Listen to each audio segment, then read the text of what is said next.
الحمد لله نحمده ونستعينه ونستغفره ونؤمن به ونتوكل عليه ونعوذ بالله من شرور أنفسنا ومن سيئات أعمالنا من يهده الله فلا مضل له ومن يضلله فلا هادي له ونشهد أن لا إله إلا الله وحده لا شريك له ونشهد أن سيدنا ومولانا محمدا عبده ورسوله صلى الله تعالى عليه وعلى آله وصحبه وبارك وسلم.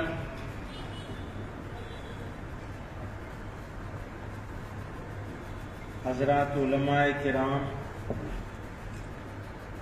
اور اراکین جمعیت،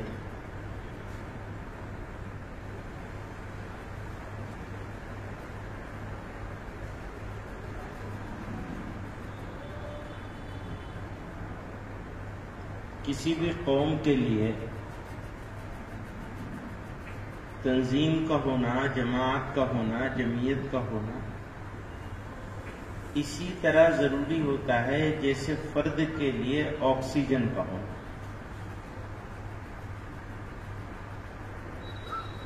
اور اگر وہ قوم کسی ایسے زمین کے کسی ایسے خطے میں ہو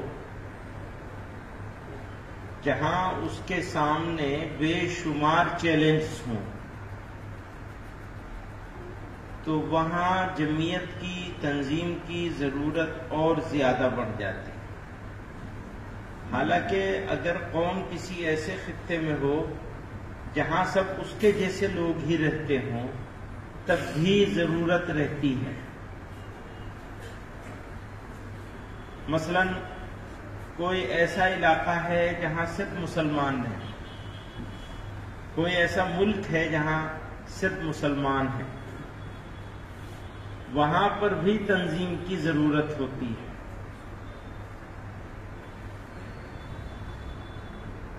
اسی لیے آپ یہ دیکھیں گے دنیا کے بہت سارے ملک ایسے ہیں جہاں صرف مسلمان ہیں یا مسلمانوں کی غالب اور واضح اکثریت ہے، اس کے باوجود ان ملکوں میں اور ان علاقوں میں اتنے سارے مذہبی، ملی، دینی کام نہیں ہو رہے ہیں جتنے ہمارے ملک میں ہو رہے ہیں. اس بات کے دو چیزیں اس بات سے نکلتی ہیں. اگر اس کو تسلیم کر لیا جائے کہ ہم زیادہ کام کر رہے ہیں، دوسرے جگہوں پر رہنے والے مسلمان ہماری بنسبت کم کام کر رہے ہیں، تو پھر ہمیں یہ ماننا پڑے گا کہ ہم ان سے اچھے حال میں ہیں. ویسے تو دیکھنے میں یہ لگتا ہے کہ ہم بہت مشکل حالات میں ہیں، ہر آدمی اس کو کہے گا. آج کی تاریخ میں اگر ہم سب مل کر بھی یہ بات کہیں کہ نہیں ہم دوسرے جگہوں سے زیادہ اچھے حال میں ہیں، تو کوئی اسے تسلیم نہیں کرے گا.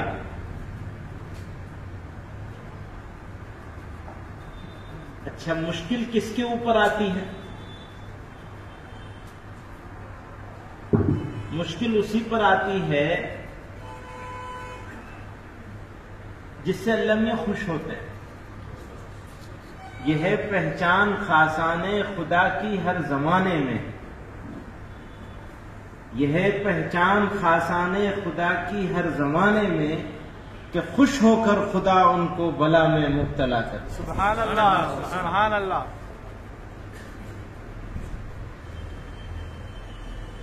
ہے مشکل، لیکن ہرگز ہرگز ایسی کوئی مشکل نہیں ہے جو ہم کو مایوس اور ناکام کر دے، نامراد بنا دے. کوئی مشکل نہیں ہے. اگر مشکل ہے تو وہ مشکل ہے جو ہمارے اندر کی مشکل ہے.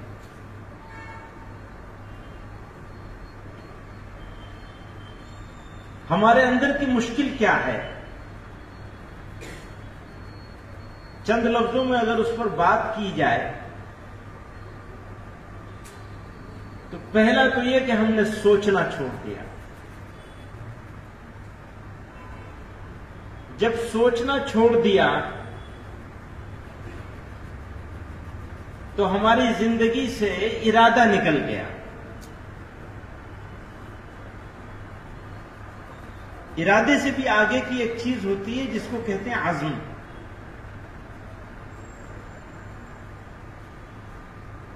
یہ دونوں چیزیں، دونوں جملے ارادہ اور عزم جو ہے وہ نیت کا ہے.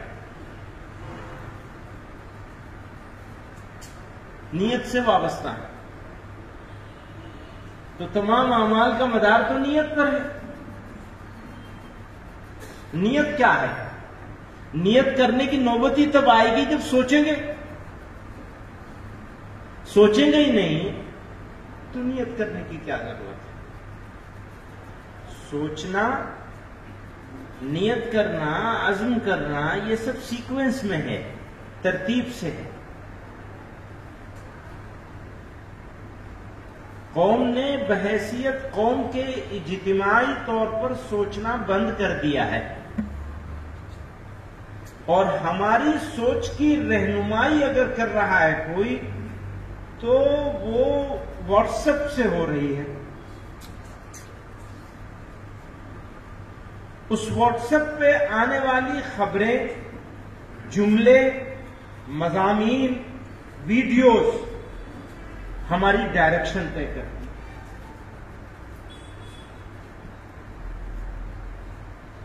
نتیجہ یہ ہے کہ امت کا، ملت کا اکثر طبقہ، نوجوان خصوصاً، جس میں ہمارے نوجوان علماء بھی شامل ہیں، مایوسی کا شکار ہو رہا ہے.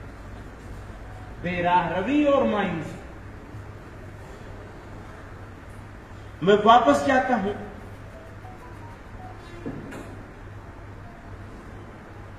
سوچنا بند کر دیا. اچھا، سوچنے کا موقع ہی نہیں رہتا.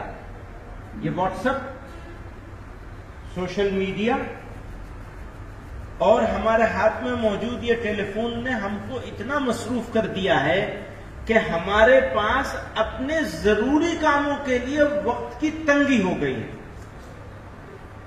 بالکل ضروری کام جو ہے وہ بالکل گلے پڑ جاتے ہیں تو مجبوری میں کر لیتے ہیں ہم لوگ.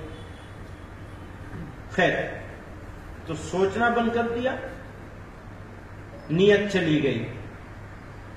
نیت گئی تو عزم کہاں سے آئے گا؟ عزم نہیں ہوگا تو عمل نہیں ہوگا. عمل نہیں ہوگا تو انفرادی زندگی ہو یا اجتماعی زندگی ہو، بے عمل قوم کے اوپر سے عمل کرنے والی قوم، چاہے وہ خدا کی باغی ہی کیوں نہ ہو، عمل کرنے والی قوم بے عمل قوم کو پیروں تلے روند کر گزر جائے گی. یہ فطرت اللہ تعالیٰ کا فیصلہ ہے. ہم کتنے اللہ تعالیٰ کے ماننے والے ہوں، عبادت گزار ہوں، تقوی والے ہوں، ہمیں ان کے پیروں تلے روندا جائے گا جو عمل کرنے والے ہیں. یا عمل کرنے والے ہم بن جائیں گے یا رندنے کے لیے تیار ہو جائیں گے، اور کوئی راستہ نہیں. اللہ تعالیٰ اپنی عادت کے خلاف کچھ نہیں فرماتا. آج کل ہمیں ایک ٹھنڈی ہوا کا ایک جھونکا آیا ہوا ہے پچھلے 50 سال کی بے عزتی، رسوائی اور ذلت کے بعد. لیکن جہاں سے وہ جھونکا آیا ہے وہاں والوں نے عمل کا کتنا مضبوط نمونہ پیش کیا ہے. اپنی جانوں کا نذرانہ پیش کیا ہے. ہم اپنے وقت کا اور ارادے کا نذرانہ پیش نہیں کر سکتے. کیا وہاں سے ان کے کام کا ہم کو فائدہ ملے گا؟ کبھی نہیں ملے گا. جو کام کرے گا اس کو فائدہ ملے گا، اور جو خوش ہوتا رہے گا. خوش ہونا اچھی بات ہے، لیکن خوش ہونے سے کام نہیں چلے گا. اس سے رہنمائی مل سکتی ہے، ہم کو عمل کا جذبہ مل سکتا ہے، ارادہ ہو سکتا ہے. اپنی عادتوں کو بدلاؤ کا عزم ہو سکتا ہے. میں اپنے نوجوان دوستوں سے کہتا ہوں, یہاں اکثریت جوان لوگوں کی ہے, وہ مجھے جوان سال بتا رہے تھے ابھی, شاعروں کی تو ایسی ہوتی ہے, بھیا ہم تو 50 پورے ہو گئے اور 60 میں داخل ہو رہے ہیں, اب کہاں سے جوان سال لے گئے؟ اب تو آپ لوگ یہاں بیٹھے ہوئے ہیں, اب آپ کو سنبھالنا ہے ملک کو, مسلمانوں کو, اسلام کو, ملت کو, سب آپ کے ہاتھ میں ہے, عزت بھی اور ذلت بھی. آپ کیا کریں گے؟ یہ خوشی کی بات ہے کہ جمعیت علماء کے اکثر اضلاع کے ذمہ داران یہاں موجود ہیں, اور میں ہمیشہ کہتا ہوں اس بات کو, جب یہاں کے ساتھیوں کے ساتھ بیٹھنا ہوتا ہے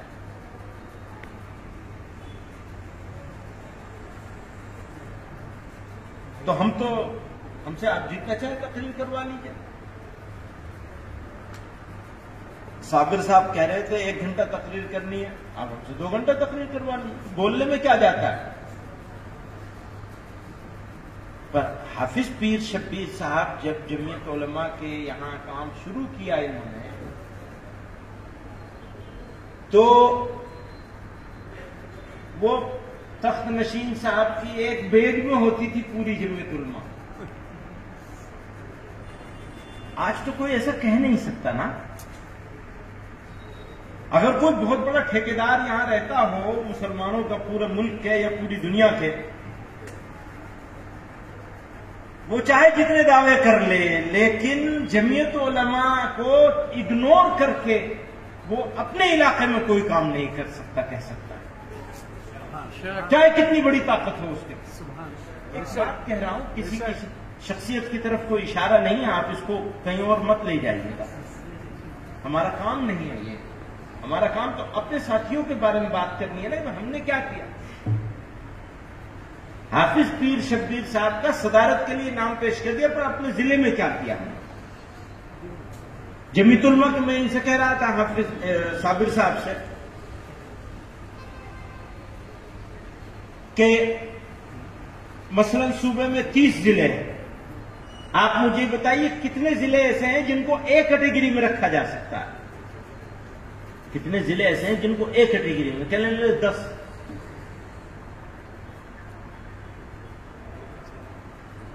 اچھا کتنے جن کو بی میں رکھ سکتے ہیں؟ تو 5 یا 7, باقی 25 سی کیٹیگری میں, 40-42 میں.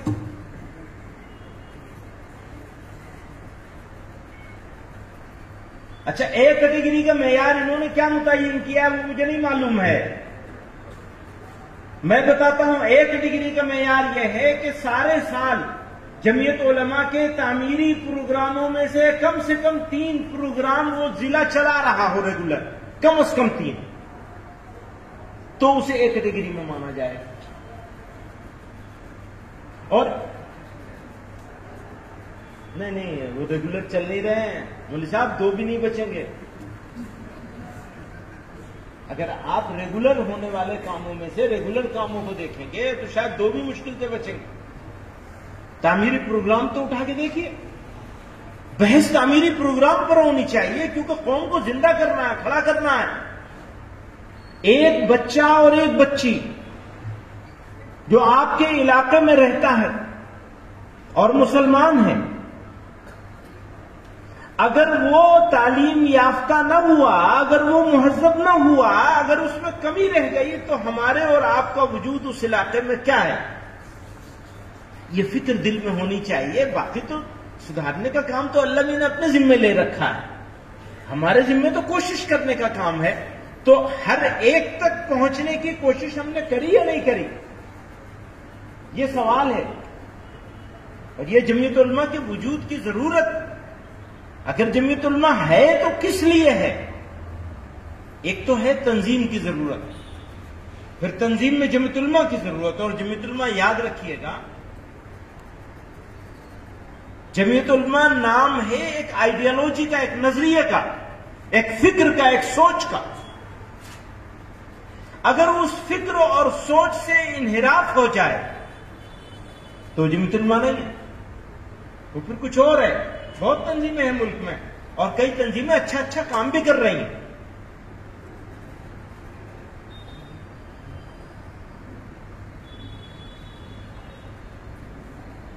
میں اپنے سب دوستوں سے ہمیشہ یہ بات کہتا ہوں کہ جو کام کرے، شخص ہو یا جماعت ہو، وہ ایک فیلڈ میں کام کر رہا ہو، ایک علاقے میں کام کر رہا ہو، چھوٹا کام کر رہا ہو، بڑا کام کر رہا ہو، ہمیں کھلے دل کے ساتھ اس کے کام کو ریکوگنائز کرنا چاہیے.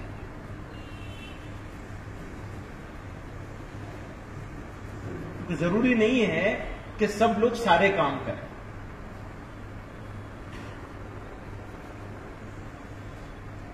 اس کا اقرار کرنا چاہیے کہ ہاں یہ اچھے آدمی ہیں، اچھا کام کر رہے ہیں. اگر اچھے آدمی ہیں، اچھے آدمی نہیں ہے یا معاملہ کر کے ہمیں واقفیت نہیں ہوئی تو یہ نہ کہیں اچھے آدمی ہیں، لیکن یہ تو ضرور کہہ سکتے ہیں ہاں کام بظاہر اچھا کر رہے ہیں. یہ کم سے کم ہے. اور ہرگز ہماری یہ کوئی خواہش نہیں ہے کہ جمعیت علماء ہی سارا کام کرے. خواہش یہ ہے کہ جمعیت علماء سارے کام کرنے کی جو اس کے ذمہ ہیں ان کے سب کام کرنے کی کوشش کرے. چاہے وہ معاشرے کی، سماج کے سدھار کا کام ہو، معاشرے کی اصلاح کا کام ہو، چاہے بچوں کی دینی تربیت کا کام ہو، چاہے دینی ماحول میں عصری تربیت تعلیم کا کام ہو، اور چاہے بیداری ہو تعلیم بالغان کے حوالے سے. بہت سارے طریقے ہیں، یوتھ کلب ہے، فلاں ہے فلاں. میں تفصیل میں نہیں جاؤں گا، اس تفصیل میں جاؤں گا تو وقت زیادہ لگ جائے گا.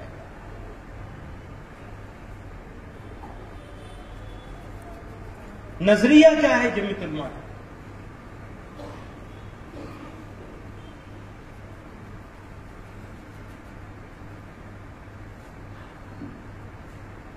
کل میں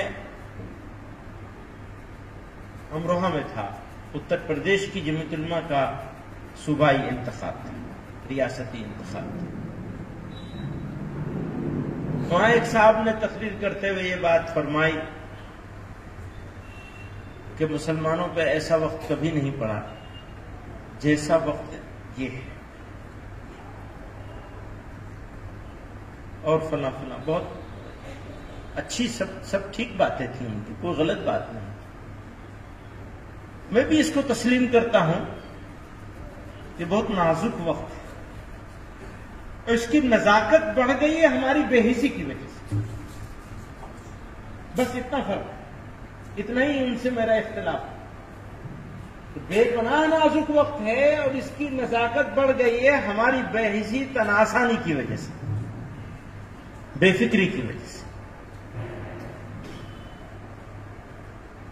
کیونکہ ہم یہ دیکھتے ہیں، جب ہم پچھلے 70 سال کی تاریخ کو اٹھا کے دیکھتے ہیں تو اس سے بھی زیادہ نازک وقت ہمارے اوپر آ کے پڑا تھا جب ملک آزاد ہوا تھا. پر اس وقت ہمارے اکابر رحمہم اللہ، اللہ ان کی قبروں کو نور سے بھر دے، وہ حیات تھے، موجود تھے، وہ ڈٹ کے کھڑے ہو گئے سد سکندری کی طرح سے. اب آپ ذرا تصور کیجئے،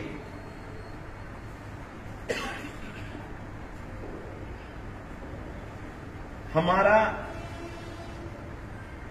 مذہبی طبقہ،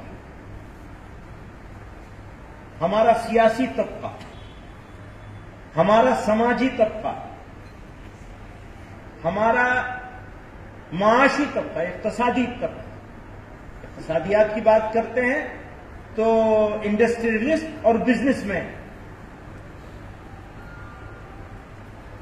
سماج کی بات کرتے ہیں تو سربراہ آوردہ افراد، پڑھے لکھے لوگ، ڈاکٹرز، انجینئر، سائنٹسٹ، ججز اور گورنمنٹ آفیسرز.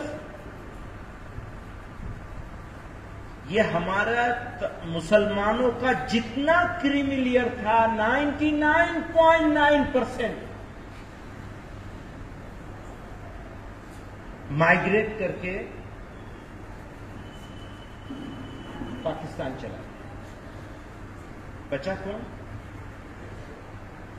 Labour class. جا ہی نہیں سکتے. آپشن نہیں تھا، وہ بچے تھے. کبھی اس پہلو کو سوچا آپ نے؟ انڈیا کے دو پارٹ ہوتے ہیں. ایک پارٹ وہ ہوتا ہے، وہ پاکستان بنانے والوں نے بھی پہلے سے بنے ہوئے پاکستان کو پاکستان بنایا، بڑا کمال کیا. مجھے حیرت ہوتی ہے، ارے عقل پہ پتھر پڑ گئے تھے. اب میں یہ تو نہیں کہوں گا کہ کسی سازش کا شکار ہو گئے تھے. آج کل لوگوں میں یہ چل رہا ہے انہوں نے غلطی کری، حسین احمد مدنی نے غلطی کری، ابوالکلام آزاد نے غلطی کری، حفظ الرحمان مجاہد ملت نے غلطی کری، مولانا زکریا رحمۃ اللہ علیہ نے غلطی کری، مولانا رائے پوری حضرت رائے پوری رحمۃ اللہ علیہ نے. بھائی یہی تو 5 7 10 15 بڑے لوگ تھے جنہوں نے غلطی کری تھی کہ وہ انڈیا میں رہ گئے تھے. بنے ہوئے پاکستان کو پاکستان بنا لیا اور ہمارا جنازہ پڑھ کے چلے گئے. لکھا ہے آخری جو اخبار چھپا ہے پاسبان کا، کیا نام تھا اس کا، وہ جو مسلم لیگ کا اسپوکس ہوتا تھا، زمینداری لوگ تھے وہ آخری جو لکھا ہے کہ ہم یا تو یہ مرتد بنا لیے جائیں گے یا یہ مار دیے جائیں گے، ہم ان کا جنازہ پڑھا سکتے ہیں.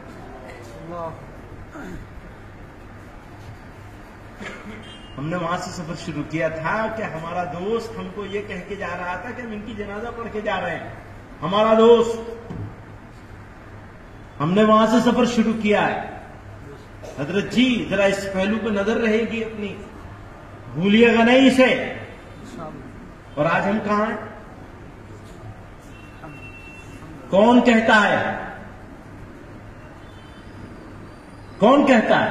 اور سنو، بتاشا نہیں ہے ہم کہ پانی گرے گا اور بیٹھ جائیں گے. انشاءاللہ. ہاں، پالیسی یہ ہے،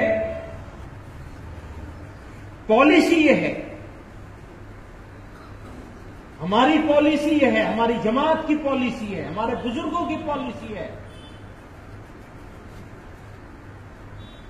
کہ ہم اینٹ کا جواب پتھر سے نہیں دیں گے، ہرگز نہیں دیں گے. کیوں نہیں دیں گے؟ سمجھیے، اس پورے خطے میں، جس خطے میں ہم رہتے ہیں،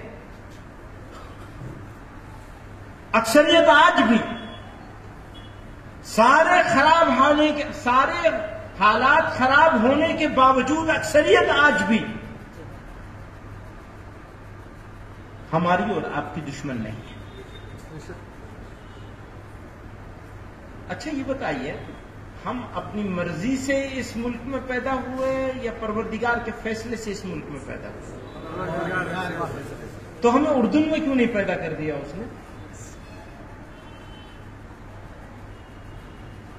نے یہاں پیدا کیا؟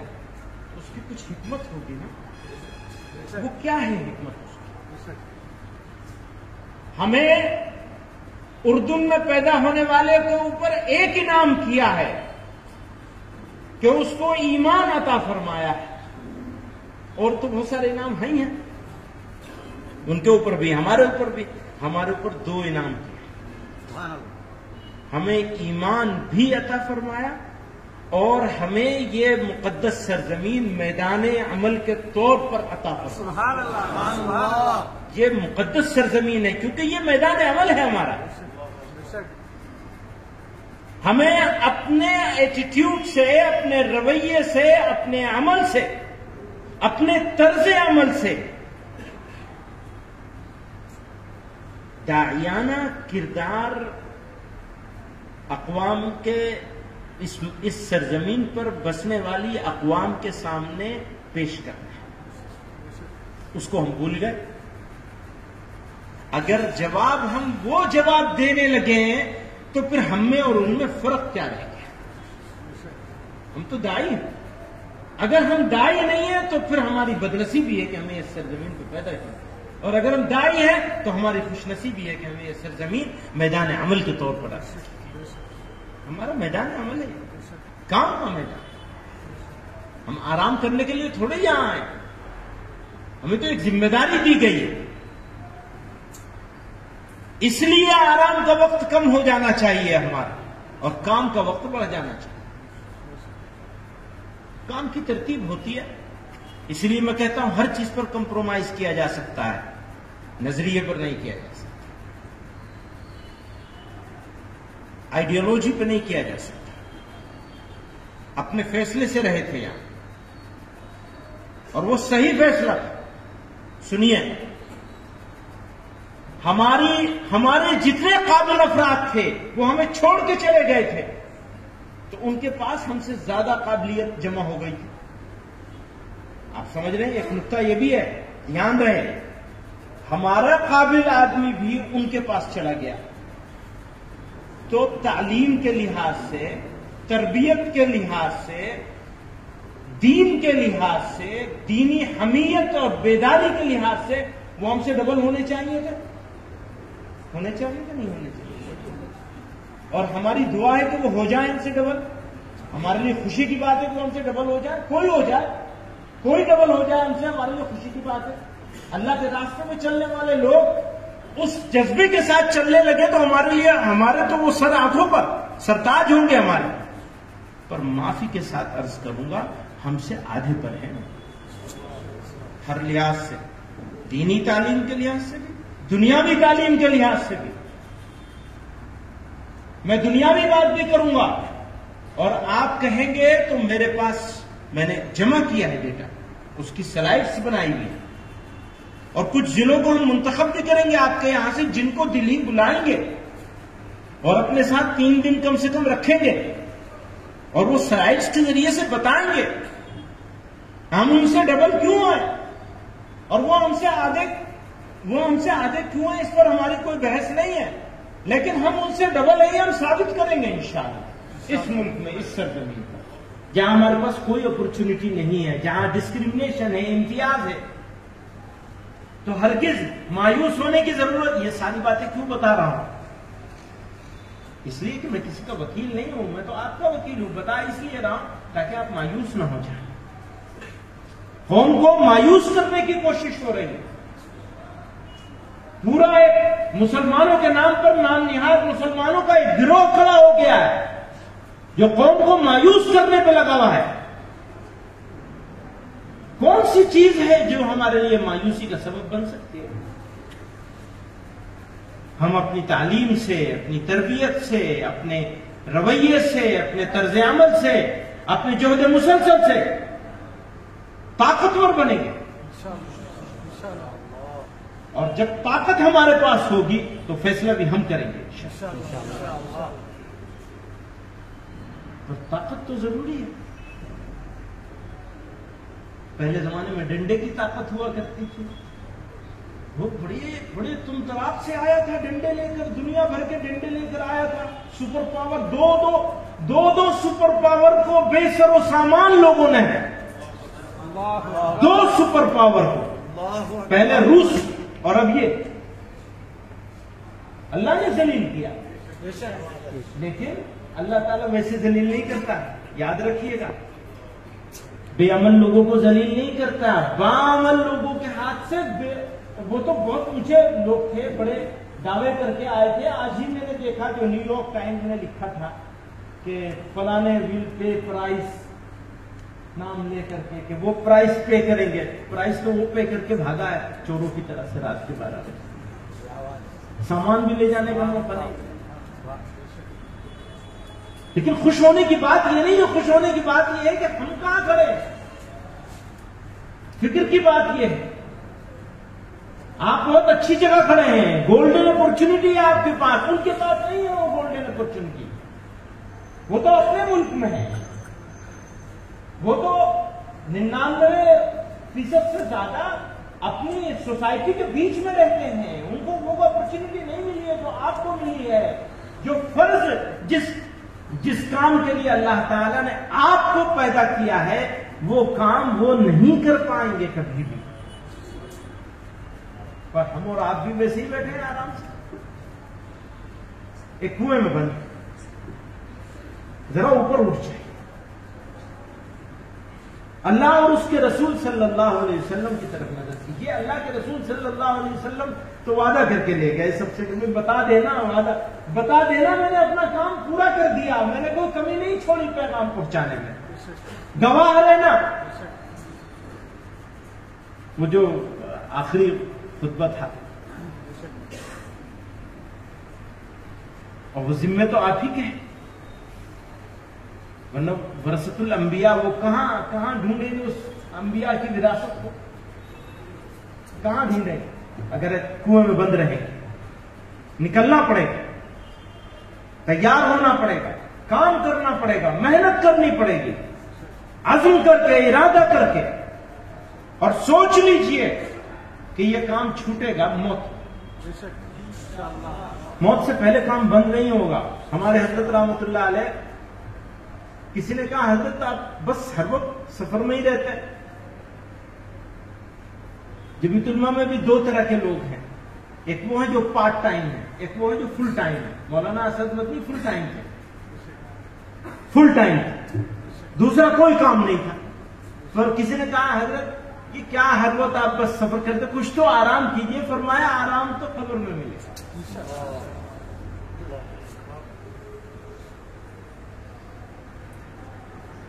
تو قبر میں آرام چاہیے نا, آرام تو قبر کا ہی چاہیے. اور سنیے, جو لوگ محنت کرتے ہیں ان کو بستر پر جیسی نیند ملتی ہے وہ مزہ کام نہ کرنے والوں کو یا کم کام کرنے والوں کو وہ مزہ مل ہی نہیں سکتا. یہیں سے انعام شروع ہو جاتا ہے, اللہ کا انعام یہیں سے شروع ہو جاتا ہے کام کرنے والوں کو. آدمی تھک جائے تو کروٹ بدلنے کی فرصت نہیں ملتی, صبح پتہ چلتا ہے کہ ہم جس کروٹ سوئے اسی کروٹ اٹھے. تھکا ہوا آدمی ہونا چاہیے نا. یہ میں دنیاوی بات بتا رہا ہوں. آرام کی زندگی چاہتے ہو تو تھکنا پڑے گا, زندگی بھی آرام کی چاہتے ہو, موت تو خیر آرام کی ملے گی انشاءاللہ اگر ارادہ کر کے اس راستے پہ چل پڑے گا. بچوں کی فکر کریں گے. ارتداد کے کنارے پر ہیں ہماری قوم کے اکثر لوگ. جب اکثر کہتے ہیں تو 50% سے اوپر چلی جاتی ہے.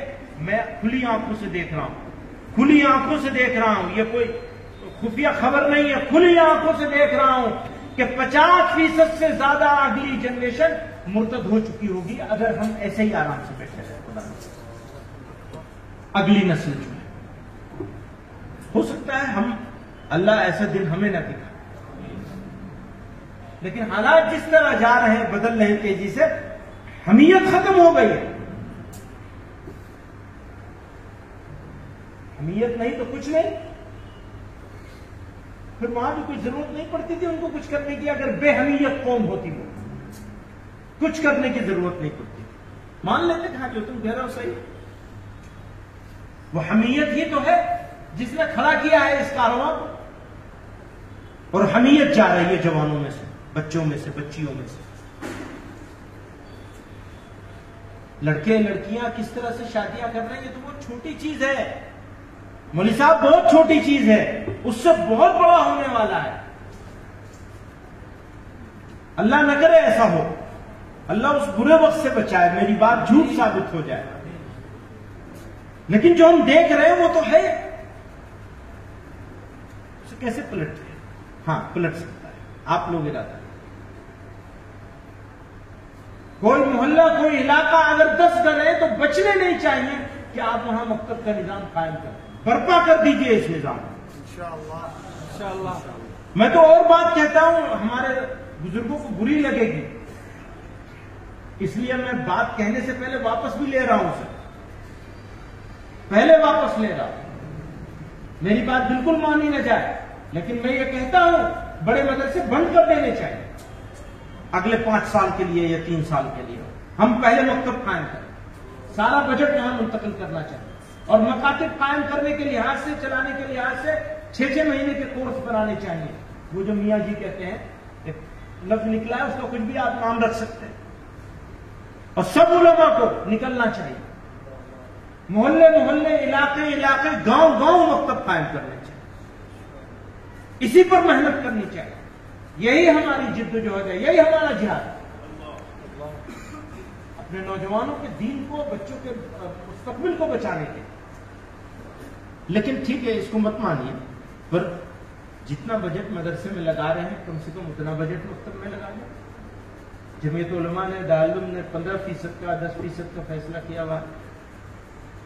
میں کہتا ہوں یہ وقت ایسا ہے، ہمیشہ کے لیے نہیں، صرف 3 سال کے لیے کر دیں کہ ہم 3 سال تک اپنے بجٹ. اچھا بجٹ بھی سن لیجئے، اگر قوم کو بیدار کر لیا جائے تو خود کفیل مکاتب قائم ہوں گے انشاءاللہ. آپ کو صرف نگرانی کے اوپر پیسہ خرچ کرنا پڑے گا، بس مکتب اپنا پیسہ خود جنریٹ کرے گا انشاءاللہ. دیہاتوں میں بھی اگر آپ یہ سمجھانے میں کامیاب ہو جائے کہ آپ کے نسلوں کا ایمان خطرے میں ہے، یہ ہم آپ کے بچوں کے ایمان بچانے کے لیے کر رہے ہیں، تو آج بھی الحمدللہ مسلمان اکثریت ہے. کچھ علاقے ایسے جہاں 100% ریسپانس نہیں ملے گا، 50 تو ہر جگہ ملے گا، اور اکثر جگہوں پر 100% یا نہیں تو 80-90% ریسپانس آپ کو ملے گا.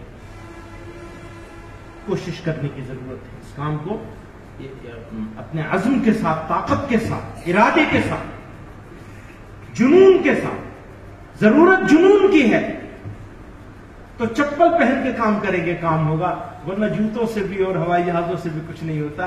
جن کے پاس جنون نہیں ہوتا وہ آدھی رات میں بھاگا ہی کرتے ہیں. ضرورت جنون کی،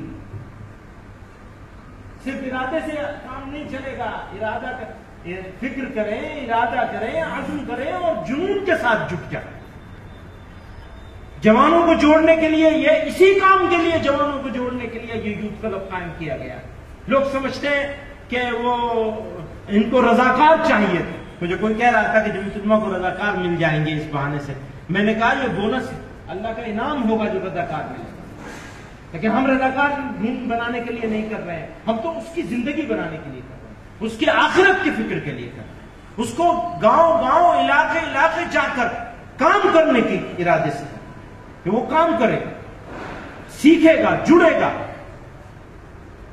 پچھلے 200 سال میں کبھی مسلمان نشے کا اتنا عادی نہیں ہوا جتنا اس وقت ہو چکا ہے. کس کس بیماری کو رو گے، کہاں کہاں گھومو گے، کون کون سا پہلو ہے ایسا جو چھوٹ جائے گا. شاید عالم اسلام کی تاریخ میں ہماری بچیوں میں زنا اتنا عام کبھی نہیں ہوا ہوگا جتنا آج. تو جتنی برائی بڑھ رہی ہے اتنی ذمہ داری بڑھ رہی ہے، کام بڑھ رہا ہے اور کام کا موقع ہے. زمانہ گوش پر آواز ہے مولانا، گوش پر آواز ہے. آپ کی آواز پر لبیک کہنے کے لیے تیار ہے.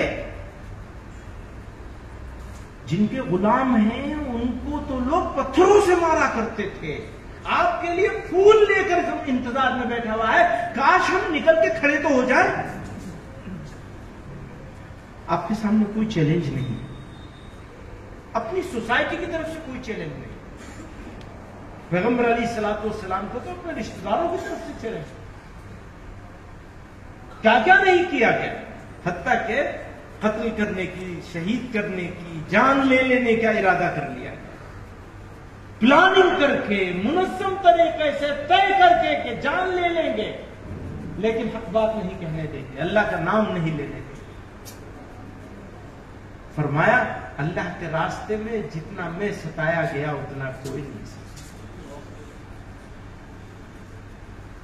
اور میں کہتا ہوں، پورے اعتماد کے ساتھ کہتا ہوں، سارے لوگوں کے ستائے جانے کو اکٹھا کر لیا جائے تو بھی ان کے ستائے جانے کے آدھے پہ نہیں پہنچ سکیں گے قیامت جتنا ان کو ستایا. وہ ایک موقع تھوڑی تھا، وہ سب جانتے ہیں. آپ میں کیا سناؤں گا، ارادہ کر لیجیے، عزم کر لیجیے. جمعیت علماء اسی کا نام ہے، اسی کا نام ہے جمعیت علماء، اور کسی چیز کا نام نہیں ہے جمعیت علماء. کسی کے پیٹ میں درد ہو رہا ہے اور 3 انجمنوں کا نام لیا ہے اس نے. اسی سے پتہ چل جانا چاہیے کہ جمعیت علماء کیا ہے اور مدارس کیا ہیں اور دعوت کا کام کیا ہے. وہ گواہی دے رہا ہے پر ہمیں نہیں پتا.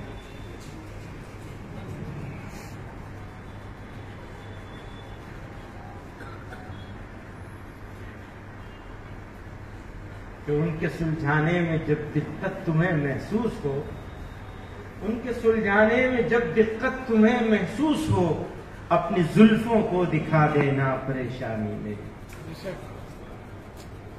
تو بزرگوں اور دوستوں، نوجوان ساتھیوں، اللہ تعالی نے ہمیں اور آپ کو عظیم الشان پلیٹ فارم اور گولڈن اپرچونٹی، سنہرا موقع عطا فرمایا۔ تھوڑی سی زندگی، کس لمحے موت آ جائے گی کچھ خبر نہیں۔ آخری بات، جمعیت علماء